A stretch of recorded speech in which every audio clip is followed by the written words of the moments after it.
Good morning dear students. देखिए, solid state में हम लोग पढ़ रहे थे। इससे पिछले क्लास में मैंने क्यूब के बारे में देखा था। क्यूब के बारे में आपने क्या देखा था? तो क्यूब में टोटल कितने कॉर्नर होते हैं, एक बार मैं रिवीजन करवा दूं तो जो मेन पॉइंट्स जो मुझे ज़रूरत होती है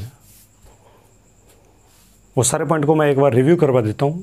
लेकिन पिछले वीडियो को बेहतर ढंग से देखने के बाद ही आप इस वीडियो को देखें, और इसको देखने के बाद ही आप अच्छे से न्यूमेरिकल बना सकते हैं।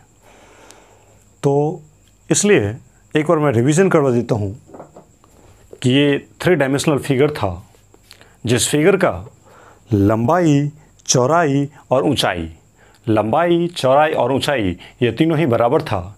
इसके सारे फेस के बीच में एंगल 90 डिग्री था और इसी स्ट्रक्चर का नाम दिया गया था क्यूब। इसी शेप का नाम रखा गया था क्यूब। अब बोला गया था कि क्यूब में टोटल कितने कॉर्नर, क्यूब में टोटल कितने कॉर्नर। तो कॉर्नर मैंने गिना था 1 कोना, 2 कोना, 3 कोना, 4 कोना। ऊपर में 4 कोना है, 1 कोना, 2 कोना, 3 कोना, 4 कोना, फिर से 5, 6, 7, 8 कॉर्नर होते हैं टोटल। क्योंकि देखिए 4 कोना ऊपर है। आप किसी कमरे में पहले चले जाएं और उस कमरे में जाकर के देखें, पूरे रूम को हर दिशा से पैक कर दे। जो विंडो है, जो खिड़की है, उसको भी बंद कर दे, जो डोर है उसको भी बंद कर दे। तो सब कुछ बंद करने के बाद आप आराम से कमरे में जाएं और देखिए कि इस कमरे में वाकई में टोटल कितने कॉर्नर है। तो जहां आप खड़ा रहेंगे तो देखिएगा 1 कोना ऊपर, 1 कोना ऊपर, तो 2 कोना ऊपर, फिर 2 कोना आगे ऊपर। तो इस तरीके से 2 और 2 कितना हो गया? 4, फिर 5, 6, फिर आगे 7 और 1 8। इस तरीके से यहाँ पे 1 2 3 4 5 6 7 8। तो हमारा टोटल कॉर्नर कितना हो गया? 8 हो गया। अब इसी प्रकार से टोटल फेस की आप बात कीजिएगा तो टोटल फेस देखिए कैसे, कमरे में देखिएगा टोटल फेस कितना होता है।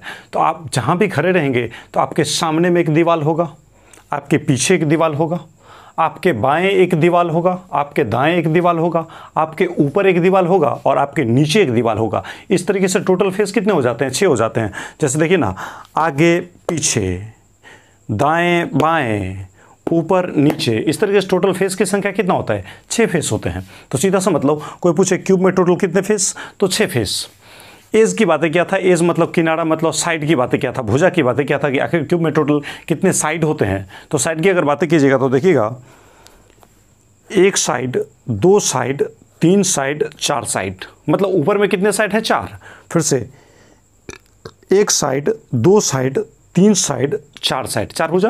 और फिर से बीच में देखिए 4 खड़ा है। कैसे? तो 1 साइड, 2 साइड, 3 साइड, 4 साइड, यानी 4 भुजा ऊपर पड़ा, 4 भुजा नीचे पड़ा और 4 भुजा बीच में खड़ा। कैसे? तो देखिएगा, जैसे हम गिनते हैं तो कमरे में जाइए, तो कमरे में जो भुजा है वो कैसे गिनेंगे, तो गौर से देखिएगा, समझिएगा, इस लाइन पूरी बिल्कुल समझने वाले हैं। तो यहाँ से 1 भुजा नीचे, फिर 2 भुजा नीचे, फिर 3 भुजा नीचे, फिर ये चौथा भुजा नीचे। इस तरीके से 4 भुजा नीचे आ गया।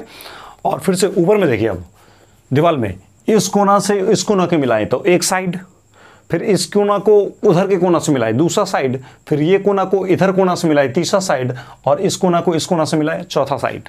तो 4 ऊपर में हो गया, 4 नीचे में हो गया, और 4 बीच में कैसे है? देखिए, ये साइड खड़ा है, फिर ये भी साइड खड़ा है, फिर ये भी साइड खड़ा है, और फिर ये भी साइड खड़ा है। तो 4 ऊपर पड़ा, 4 नीचे पड़ा, और 4 बीच में क्या होता है? खड़ा होता है। इस तरीके से टोटल साइड कितना हो जाता है? 12 हो जाता है। देख लीजिए एक बार अंतिम time, 1 side, 2 side, 3 side, 4 side ऊपर में हो गया, फिर से 1 साइड, 2 साइड, 3 साइड, 4 साइड नीचे में हो गया, और फिर से 1 2 3 4, 4 बीच में हो गया। तो 4 ऊपर में, 4 नीचे में और 4 बीच में। इस तरीके से टोटल साइड कितने होते हैं?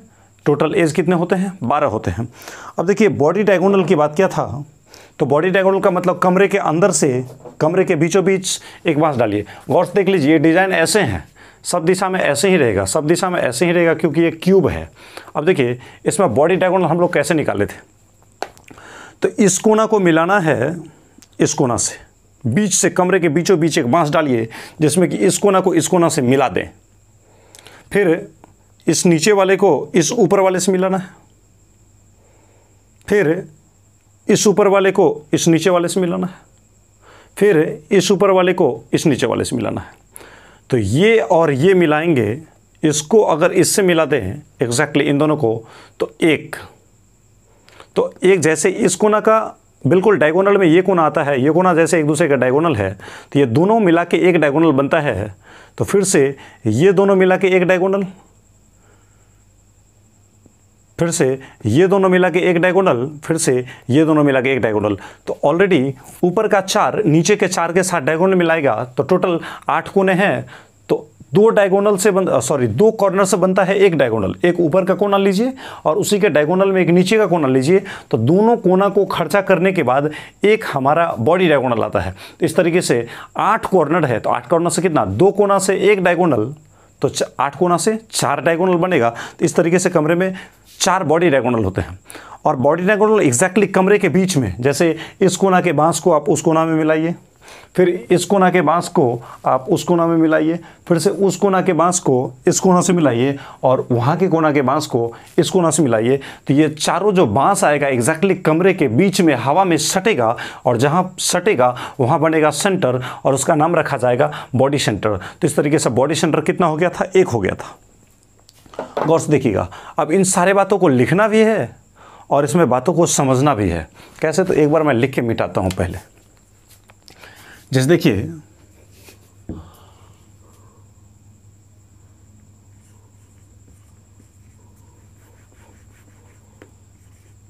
कॉर्नर कितना था, 8, फेस कितना था, 6, एज कितना था, 12, और बॉडी सेंटर कितना था, 1। क्योंकि कमरे के बीच में जो एग्जैक्टली सेंटर रहेगा उसी सेंटर का नाम रखा जाएगा बॉडी सेंटर। ये आप, हमें लगता है याद हो गया आपको। कोना की संख्या 8, फेस का संख्या 6, एज का संख्या 12 और बॉडी सेंटर का संख्या 1। अब देखिए, इसके बाद जो मैं पॉइंट बनाने वाला हूं, हालांकि इसको 3D में समझाना वीडियो से बड़ा मुश्किल होता है, नहीं समझा पाते हैं, लेकिन फिर भी मैं एक बार कोशिश करता हूं। थोड़ी सी टफ बातें हैं। टफ इसलिए नहीं है कि मैं समझा नहीं पा रहा हूं, टफ इसलिए है क्योंकि आप मेरे सामने में नहीं हैं। आप अगर मेरे सामने में भी होते तो मैं आपको ये बात आराम से समझा सकता था, आसानी से समझा सकते थे। लेकिन वीडियो के जरिए, क्योंकि आप सिर्फ एक पार्टिकुलर एरिया को देख रहे हैं, बस आप बोर्ड को देख रहे हैं, आप तो हमारे पूरे कमरे को देख नहीं रहे हैं। तो जब तक आप इस कमरे में होते नहीं, तब तक मैं आपको पूरा कमरा का विजुअलाइजेशन कैसे दूं? तो ये 3D की बातें हैं, लेकिन आप जहां भी उपस्थित अभी पढ़ रहे होंगे तो एग्जैक्टली किसी आयताकार या वर्गाकार कमरे में चले जाएंगे। और जाने के बाद हमारी बातों को गौर से आप सोचेंगे, सुनेंगे, समझेंगे, तब जाकर के कहीं ये बात आपके दिमाग में आएगा। और जब ये आपके दिमाग में आएगा तो उसमें आप उस बातों को इमेजिन करने की कोशिश कीजिएगा, तो हो सकता है ये बातें आपको समझ में आ जाए। हालांकि मैं कोशिश करता हूं कि आपको समझ में आ जाए बातें। कॉर्नर 8, कमरे में जाइए, बीच कमरे में खड़ा हो जाइए और देखिए इस कमरे में टोटल कितने कॉर्नर है। तो आपको दिखाई देगा कि 2 कोना मतलब 4 कोना ऊपर है और 2 कोना यानी 4 कोना नीचे है, तो 8 कॉर्नर। फेस मतलब सतह, मतलब दीवाल कितने हैं, तो देखिए 4 दीवाल तो होगा, बस आपके आगे पीछे बाएं दाएं ये 4 दीवाल है जो खड़ा है। और छत भी एक प्रकार का दीवाल ही होगा और ज़मीन भी एक प्रकार का दीवाल ही होगा। तो इस तरीके से 4 खड़े थे, एक ऊपर का छत हो गया, एक नीचे का ज़मीन हो गया, तो 4 तो कितना हो गया, 6 हो गया। अब एज मतलब साइड मतलब भुजा, तो आप एक कोना को दूसरे कोना से मिलाइए और जो मिलाने वाला जो बांस होगा एग्जैक्टली जैसे ये जैसे मान लीजिए कि हमने क्यूब बना दिया ऐसा, तो इसमें आप गौर से देख सकते हैं। तो ये यहां से यहां एक साइड है, इसको मिटाया तो देखिए एक साइड, फिर इसको मिटाया तो देखिए दूसरा साइड, फिर इसको मिटाया तो देखिए तीसरा साइड, फिर इसको मिटाया तो देखिए चौथा साइड। 4 साइड हो चुका है। फिर 5वां साइड, फिर 6ठा साइड, फिर 7वां साइड और फिर 8वां साइड। 8 साइड मिट चुका है। फिर 9, 10, 11, 12 हर एक कोना से जो मिला हुआ था, तो देखिए 12 को मतलब साइड था इसमें, 8 कोना को मिला करके जो मैंने क्यूब बनाया था उसमें 12 साइड था, तो इसलिए एज मैंने लिखा 12। एज का मतलब किनारा यानी भुजा। आप बॉडी सेंटर आप सीधे समझिए कि किसी भी कमरे के अंदर में बीच में आप उपस्थित रहिए, तो कमरे के एग्जैक्टली बीच में रहिए, तो आपका जो ये मतलब हेड है वो एग्जैक्टली ये हेड क्या होगा, जितना ऊंचा ज़मीन से है, जितना दूरी ज़मीन से इस हेड का है उतना ही दूरी इस हेड से छत का होना चाहिए। जितना दूरी इस हेड से दाएं के दीवार का है उतना ही दूरी इस हेड से बाएं का दीवार का होना चाहिए, और जितना दूरी इस हेड से आगे की दीवार का है उतना ही दूरी इस हेड से पीछे की दीवार का होगा। तो सोचिए आपका हेड कहाँ पे होगा, एग्जैक्टली कमरे में बीच में टंगा हुआ होगा, लटका हुआ रहेगा। तो एग्जैक्टली आप कमरे के बीच में चले जाइए, और बीच में जाने के बाद यहाँ से देखिए जितना दूरी ऊपर का, यहाँ से बिल्कुल इस गोला से, ये मान लीजिए कि हमारा गोला है, ये हमारा सेंटर है, और इसी से आप हर दिशा की दूरी को पता करें तो समझ में आ जाएगा एग्जैक्टली कि बॉडी सेंटर कहाँ पे होगा। तो देखिए ये हमारा हेड है, और ये हेड से जितना दूरी छत का है उतना ही दूरी ज़मीन का है, यानी एग्जैक्टली कमरे के बीच में है, क्योंकि जितना दूरी ज़मीन है उतना ही दूरी छत है।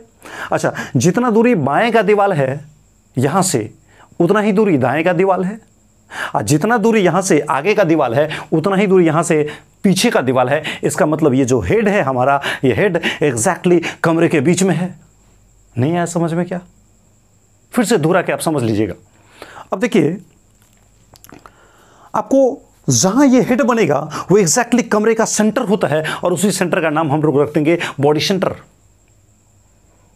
सर इस सेंटर से आप क्या कीजिए, 8 कोना में बांस डालिए। इस सेंटर से जैसे ही डालेंगे तो इस कोना में डालें, इस कोना में डालें, इस कोना में डालें, इस कोना में डालें, फिर ऊपर के 4 कोना में बांस चला गया।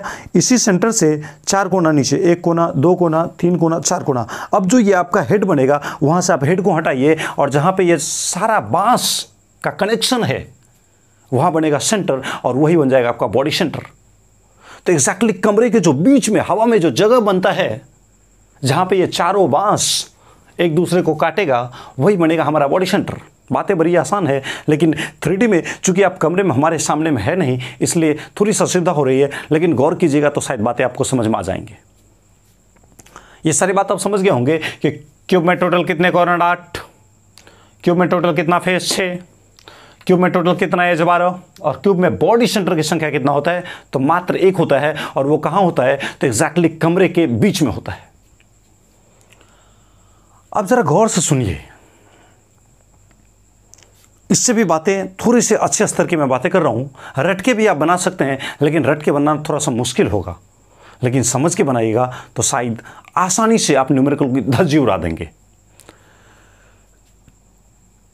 फिर से अगर हम ये सोचें कि मान लीजिए आप जिस कमरे में उपस्थित है वो कमरा कैसा है, तो कमरा एग्जैक्टली क्यूब के जैसा है। और सोचिएगा, बातों को समझिएगा।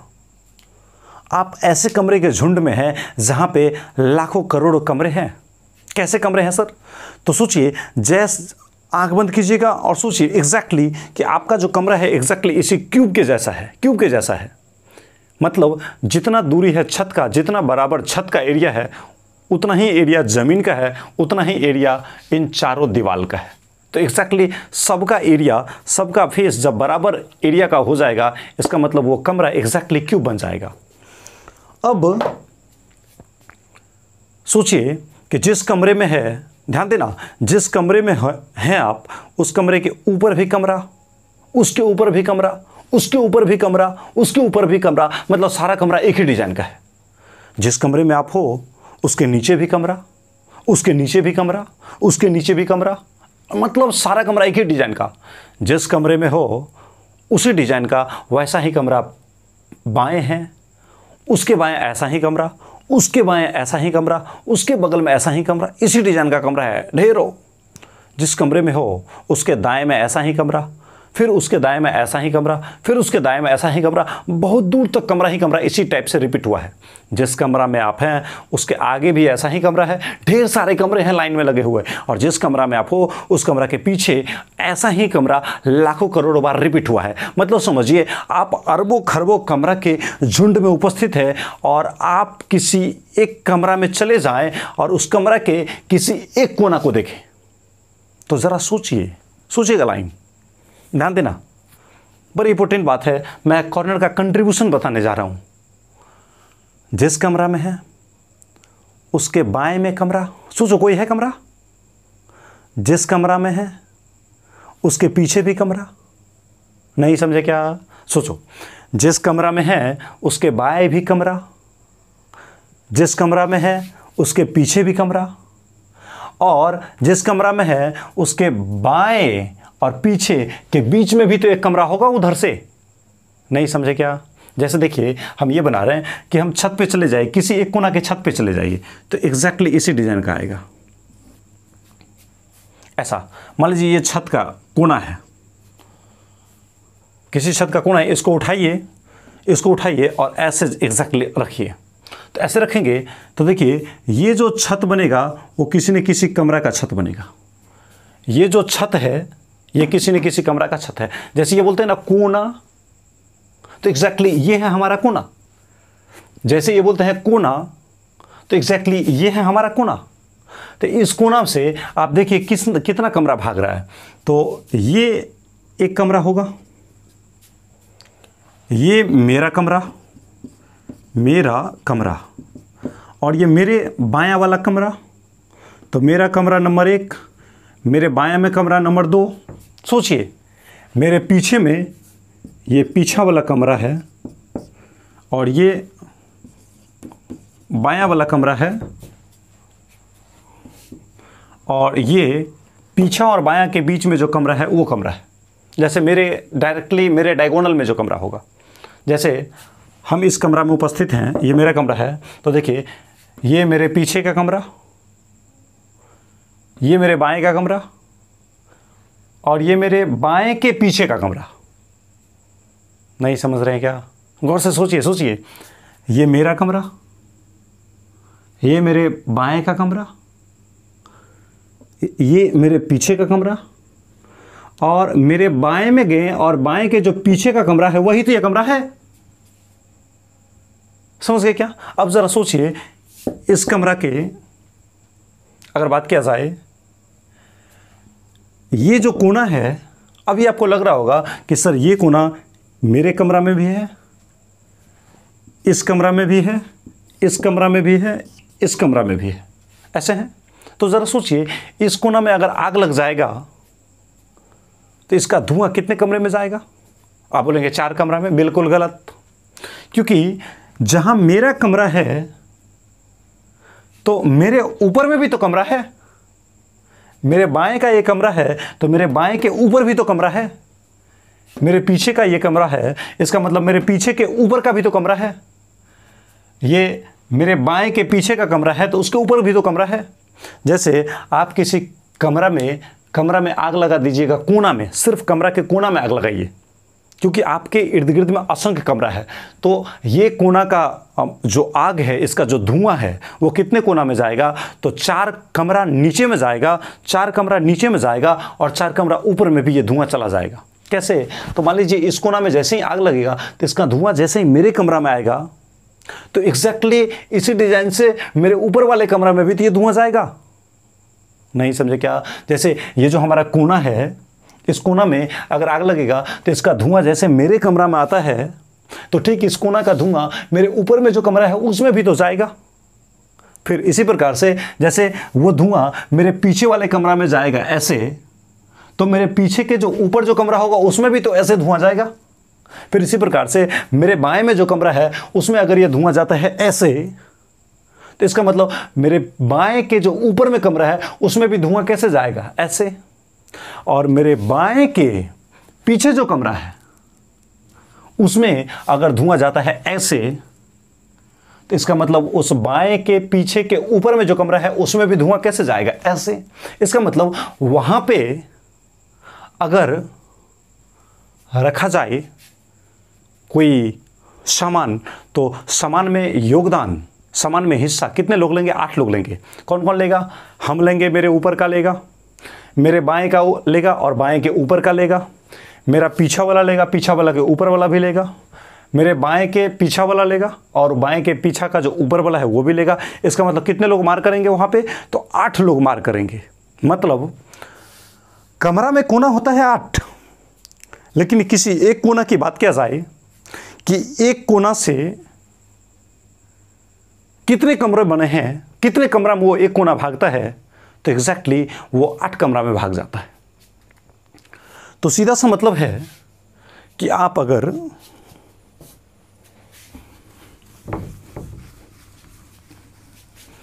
मान लीजिए कमरे के किसी कोना में जाएंगे और वहां पे मान लीजिए इतना बड़ा सा सेब रख दिया और सोचते हैं कि सेब का ईमानदारी से बंटवारा किया जाए तो कि मेरे को कितना हिस्सा होगा, तो उस सेब में कौन कौन लेगा? हम लेंगे, मेरे ऊपर का लेगा, नीचे का 4 कमरा लेगा और इन नीचे के जो 4 हैं उसके ऊपर में जो 4 हैं वो भी चारों लेगा, क्योंकि ये कोना जो है वो एग्जैक्टली 8 कमरे में जा रहे हैं। जैसे यहाँ पे मान लीजिए ये है कोना, तो इस कोना में अगर सेब रखेंगे तो सेब किस किस में जाएगा? ये जाएगा, ये जाएगा, ये जाएगा, ये जाएगा, ये चारों कमरा नीचे का गया और इसी कोना से तो ठीक ऊपर भी तो 4 कमरा बना है, तो ऊपर में भी तो चारों कमरा में जाएगा। तो इसका मतलब ये कितने में जा रहे हैं? 8 में जा रहे हैं। इसका मतलब क्यूब में कोना होते हैं 8, क्यूब में टोटल कॉर्नर होते हैं 8, लेकिन किसी एक कोना का अगर योगदान हम में पूछेंगे तो भाई ये जो एक कोना है उसमें 8 कमरा मार कर रहा है, तो हमारा हिस्सा कितना होगा? 1/8 होगा। नहीं समझे बात? फिर से मैंने क्या बोला? टोटल कॉर्नर होते हैं 8, लेकिन किसी एक कोना के बारे में अगर बात किया जाए, क्योंकि जैसे हम बोलते हैं कि ये मेरा वाला कोना, तो मेरे ऊपर में जो कमरा होगा वो इसी कोना को बोलेगा मेरा नीचे वाला कोना। जैसे मान लीजिए हमारा ये जमीन है, तो हमारे नीचे जो कमरा होगा उसका तो ये छत बन जाएगा ऐसे करके। इसका साफ मतलब निकलता है कि यहाँ जो कोना है, हम बोलते हैं नीचे से ये कोना, तो मेरे ऊपर में जो कमरा होगा वो इसी कोना को कहेगा ऐसे करके ये कोना, ऐसे करके बोलेगा ये कोना। इसका मतलब हर नीचे का 4 कमरा उस कोना को बोलेगा मेरा कोना, तो उसी चारों के जो ऊपर कमरा है वो बोलेगा ये मेरा नीचे वाला कोना है।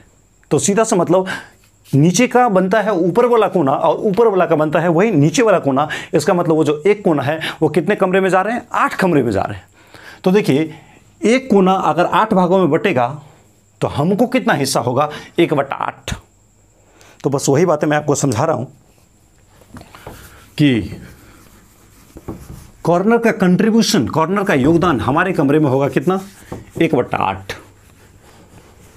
तो देखिएगा, समझिएगा, बिल्कुल कॉन्सेप्ट वाली बातें हैं। सामने में रखते तो बड़ी आसानी से आपको कमरा दिखा दिखा के मैं समझा देता, लेकिन सामने में चूंकि नहीं है तो थोड़ा सा असुविधा हो रही होगी, लेकिन फिर भी गौर से कोशिश कीजिएगा समझने का, समझ में आ जाएगा। लिखते हैं there are 8 corners in a cube. There are 8 corners in a cube, यानी क्यूब में टोटल कितने कॉर्नर होते हैं? 8 कॉर्नर होते हैं। आगे लिखते हैं 1 corner is common in 8 cubes. 1 corner is common in 8 cubes, यानी एक कोना कॉमन होता है, मतलब हिस्सेदारी होता है, मतलब बट जाता है कितने में? तो 8 क्यूब में। हेंस, अतः इट्स कंट्रीब्यूशन, अतः इसका योगदान, अतः इसका योगदान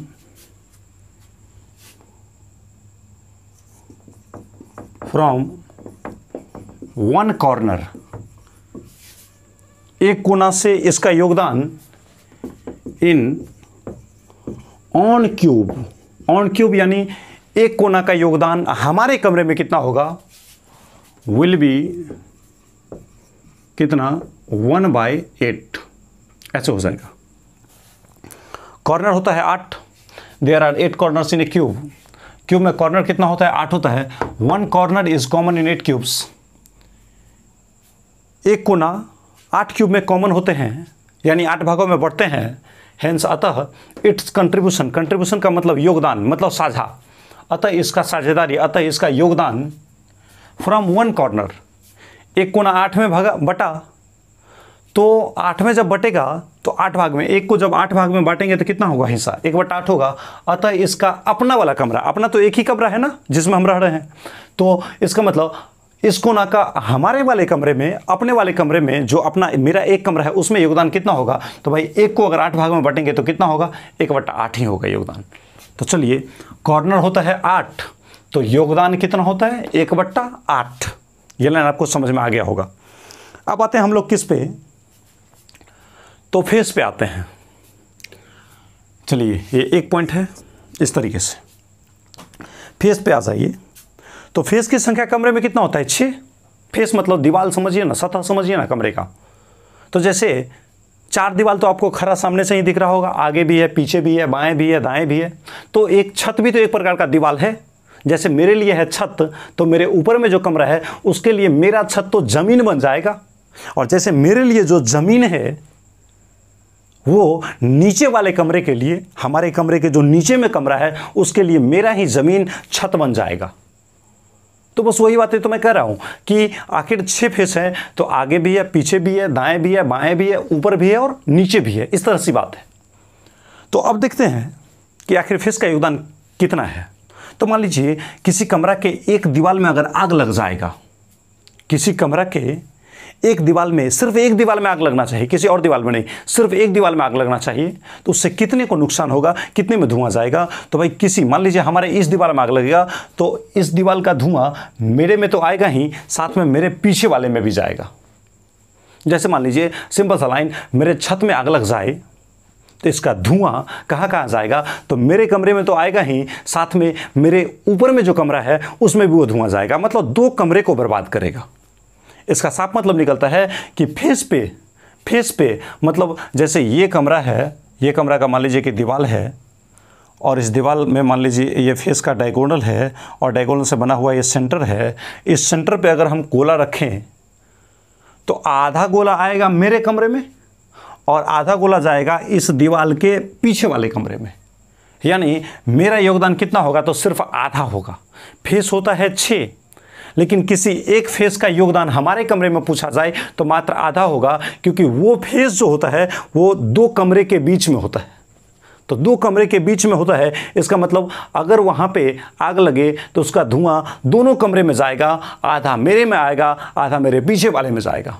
किसी भी दीवार की बात करेंगे, मान लीजिए ज़मीन में ही आग लगे, ज़मीन में आग लगे, तो इसका धुआं कहाँ आएगा, मेरे कमरे में तो आएगा ही, साथ में मेरे कमरे के नीचे में जो कमरा है उसमें भी ये धुआं पास करेगा। इसका साफ मतलब निकलता है कि फेस से योगदान हमारे कमरे में मात्र आधा मिलेगा, यानी 1/2 मिलेगा, क्योंकि एक फेस 2 भागों में बटेगा, एक जिस कमरा में हम हैं और एक जो बगल में कमरा है, उन दोनों के बीच में जो फेस है तो उसका योगदान आधा मेरे में, आधा बगल वाले में, ऐसा हो जाएगा।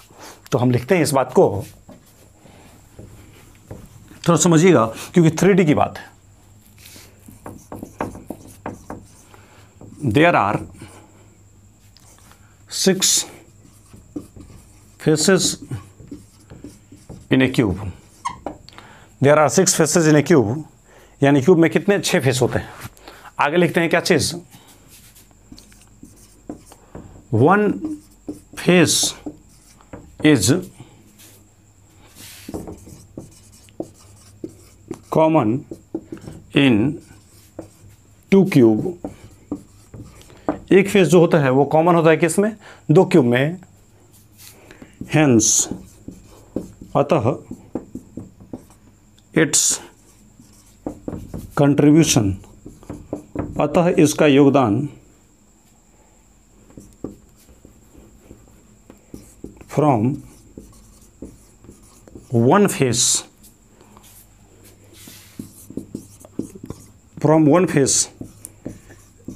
इन ऑन क्यूब विल बी 1/2, ऐसा हो जाएगा। बोल रहा है there are 6 faces in a cube, cube में टोटल 6 फेस होते हैं।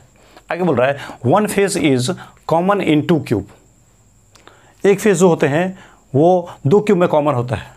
आगे बोल रहा है हेंस इट्स कंट्रीब्यूशन, अतः इसका योगदान फ्रॉम वन फेस, एक फेस से, इन ऑन क्यूब विल भी कितना 1/2। यानी एक क्यूब में टोटल 6 फेस होता है और किसी भी एक फेस को देखेंगे तो वो एक फेस 2 कमरे में जाएगा, एक जिसमें आप हैं और एक उसके बगल में जो कमरा है, उन दोनों के बीच में फेस होता है, क्योंकि 2 कमरे के बीच में ही तो एक दीवार होगा। चाहे छत लीजिए तो नीचे ऊपर के बीच में है, ये दीवार लीजिए तो इसमें और पीछे वाले में है, ये दीवार लीजिए तो मेरे कमरे में है और बाएं वाले के बीच में है, तो 2 कमरे के बीच में ही तो दीवार होता है। तो वो कमरा में अगर आग लगेगा तो 2 ही कमरा में ना बटेगा, थोड़ा मेरे में आएगा, थोड़ा बगल वाले में जाएगा। तो अतः उसका योगदान एक फेस से हमारे कमरे में कितना आएगा, 1/2 आएगा, ये बोल रहा है। अब एक बात आती है एज मतलब भुजा, कमरे की भुजा के बारे में। तो कमरे की भुजा के बारे में अगर देखेंगे तो देखिए, इसको आप थोड़ा बेहतर ढंग से ऐसे भी समझ सकते हैं। अभी तो सारा डब्बा हम नहीं निकाले हैं, हालांकि क्यूब तो बहुत सारे हैं हमारे पास, 7 क्रिस्टल सिस्टम है, बहुत सारे हैं, लेकिन फिर भी मैं कुछ हद तक आपको समझाने की कोशिश करता हूँ।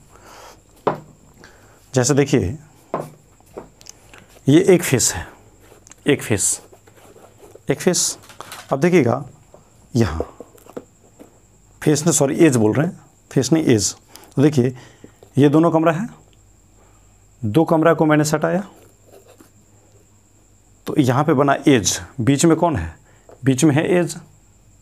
अच्छा, यहाँ से भी एक कमरा जाएगा, तीसरा हो गया।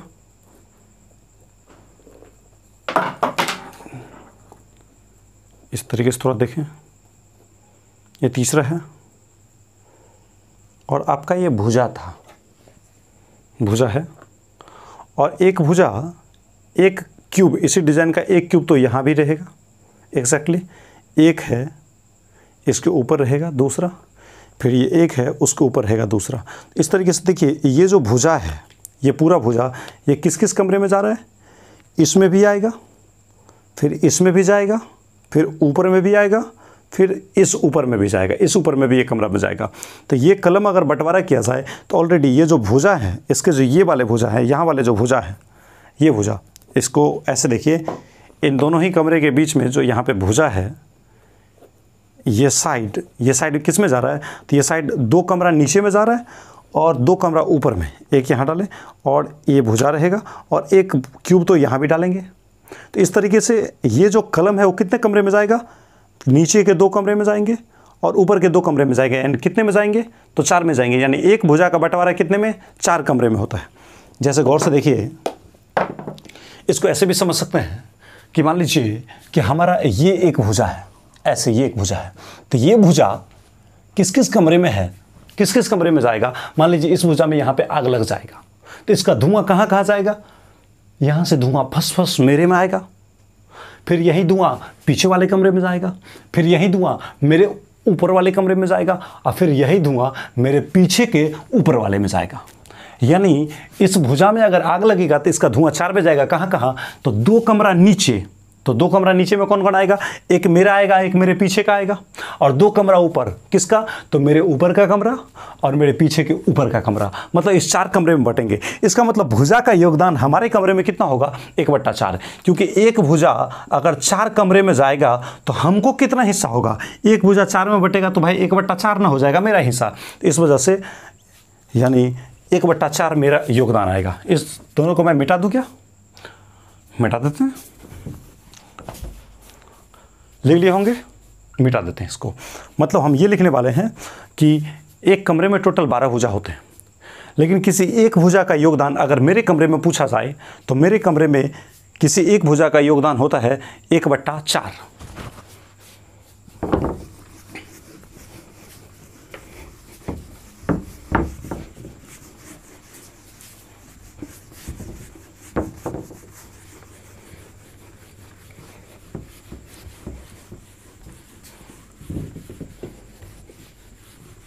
देखिए लाइन फिर से, इसको लिख रहे हैं, there are 12 edges in a cube. आगे लिख रहे हैं 1 edge is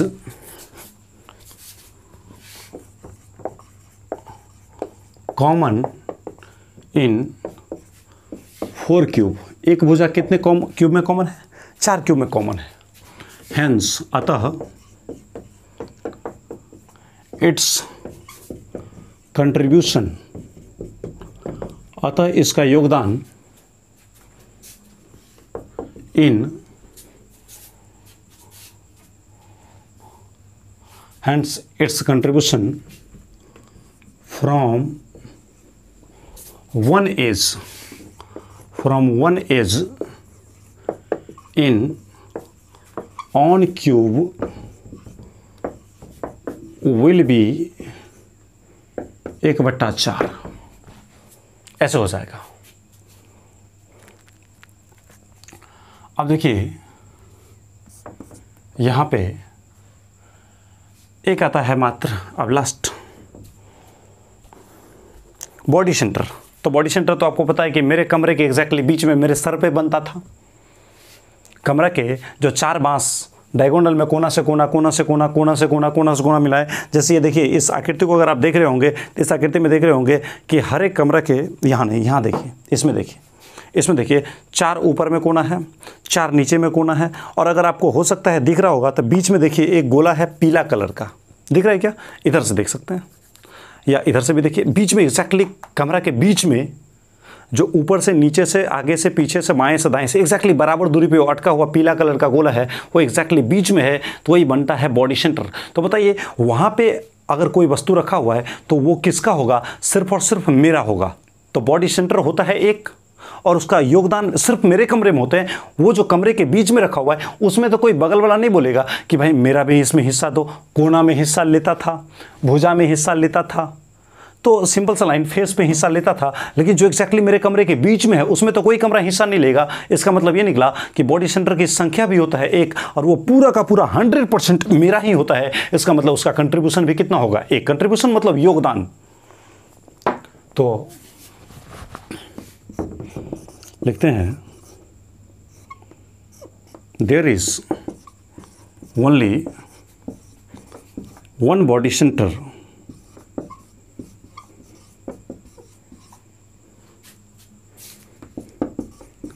in a cube, hence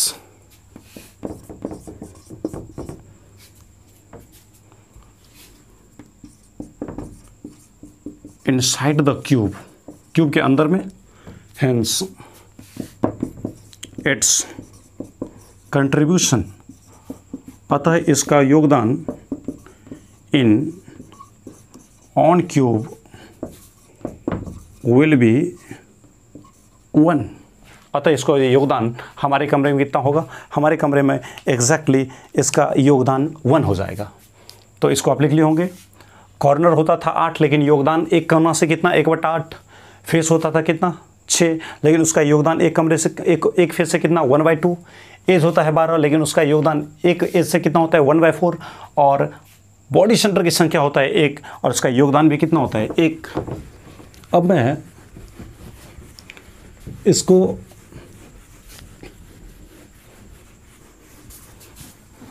एक चार्ट बना देता हूँ।